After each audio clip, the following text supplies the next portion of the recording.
We turn now, as we often do here on the ICT broadcast, to the land, and specifically to efforts at Landback. In Minnesota this year, one such effort hit a roadblock. Motion to table the bill, the Senate file 3480 prevail.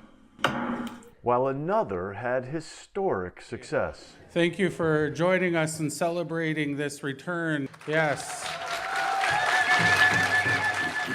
But each underscored, as I found out on a recent visit, the sometimes complicated relationship between tribes and counties.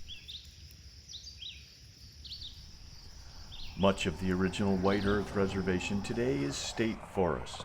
A bill introduced this year would have returned that land to the tribe. The bill failed in part after legislators echoed county concerns over citizen access to the land, concerns tribal leaders call unwarranted.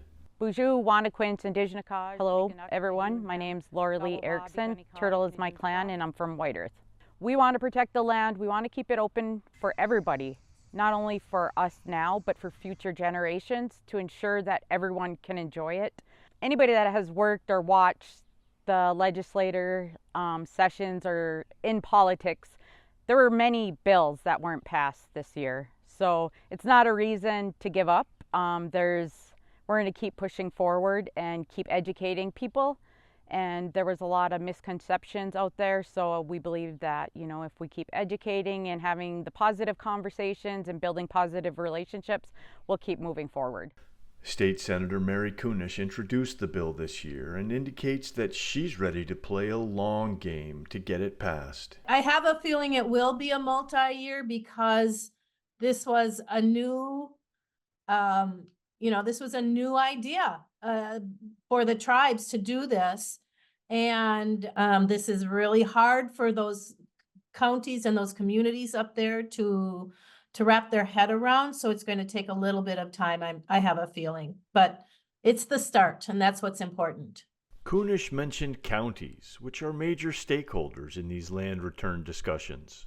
I met with a private archivist to get a snapshot of the situation.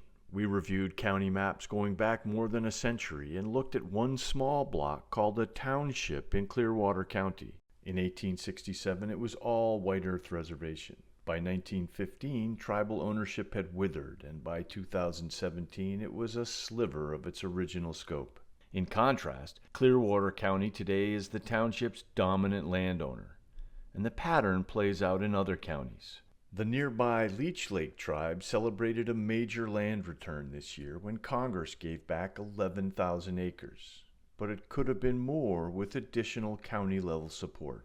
When we started this process, we went to all the counties in the area and we were like, will you support us on this? Not necessarily even support us on this, will you sign on to this, but will you agree not to oppose it? Cass County was the only county that agreed not to oppose the transfer.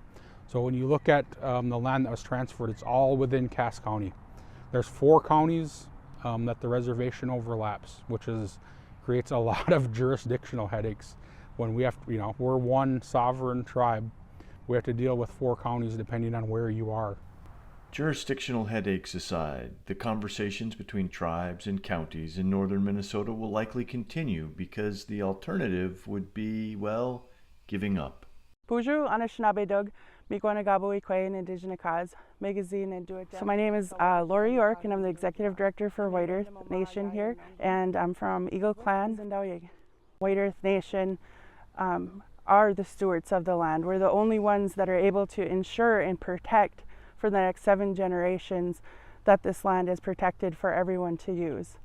We have a significant spiritual connection to the land. It provides us food and water, medicines, and we have a very, anytime we go and harvest any of these medicines or the food, we do have ceremony. And it's going to be really important that we, as parents and grandparents, continue those teachings to the future generations so our children have healthy coping tools and mechanisms to live a good life. It's really important that we take care of Mama Aki. For ICT from Anishinaabe Homelands, I'm Stuart Huntington.